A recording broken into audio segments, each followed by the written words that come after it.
80व्या स्वातंत्र्य दिनाच्या सर्व भारतवासियांना हार्दिक शुभेच्छा. मित्रांनो, आपण प्राथमिक शाळेत असताना प्रत्येक पुस्तकाच्या सुरुवातीला एक प्रतिज्ञा असायची.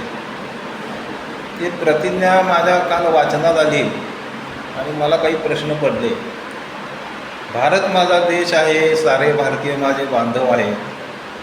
पण आता असं वाटतं की खरंच भारत माझा देश आहे का?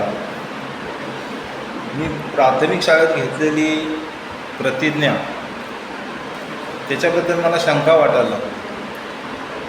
मला माझ्या देशाबद्दल अभिमान आहे.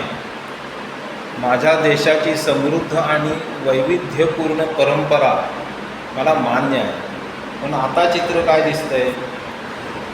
मी देशाला अभिमान वाटेल असं काही करायचं सोडा, शर्मेनं मान खाली घालायला लागेल असं काही केलं आहे का, असाच विचार पडतो.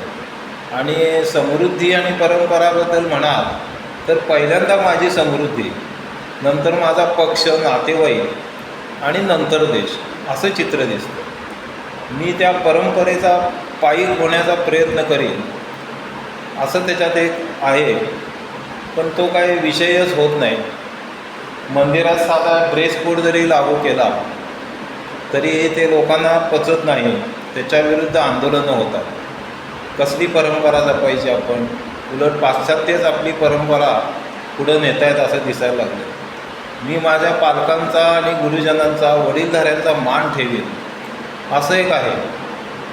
पण चित्र कसं आहे की जोपर्यंत आईवडील माझ्या उपयोगाचे आहे तोपर्यंत मी त्यांचा मान ठेवीन, नंतर त्यांना वृद्धाश्रमाची वाट दाखवेन असंच चित्र दिसतंय.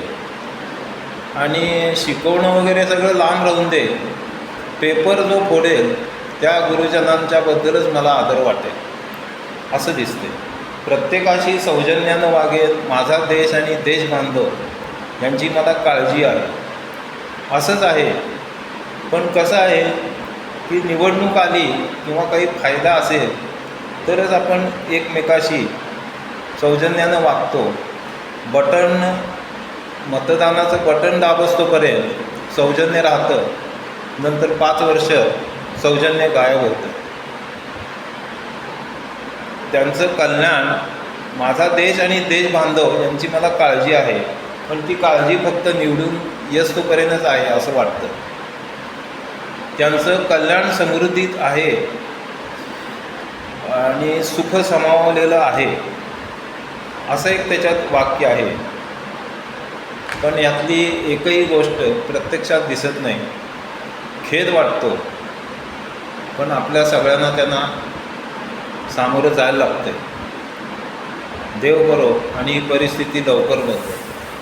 आपल्याला माझे विचार आवडले तर चॅनलला सबस्क्राईब करा, शेअर करा आणि लाईक करा.